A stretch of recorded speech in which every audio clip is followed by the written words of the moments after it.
Today I'm going to show you how to change the batteries in your Swiffer WetJet. First thing you'll need to do is get 4 AA batteries to replace the batteries. I'll have a link in the description below if you need any batteries. I'll also link the device itself and the refills for both the solution and the pads.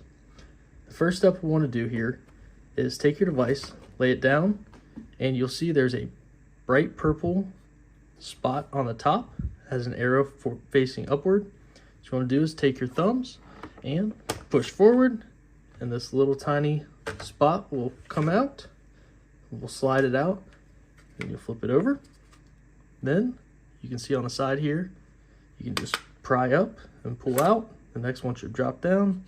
Do the same thing. We'll flip it over and pull up, pry out. Same thing here.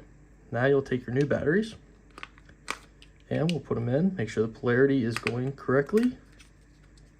And once your new batteries are in and seated correctly, you can flip this over, put it back on top of the pole here, slide it down until you hear a click. You should be good to go. If you thought this video was useful, please give this a thumbs up. Thank you.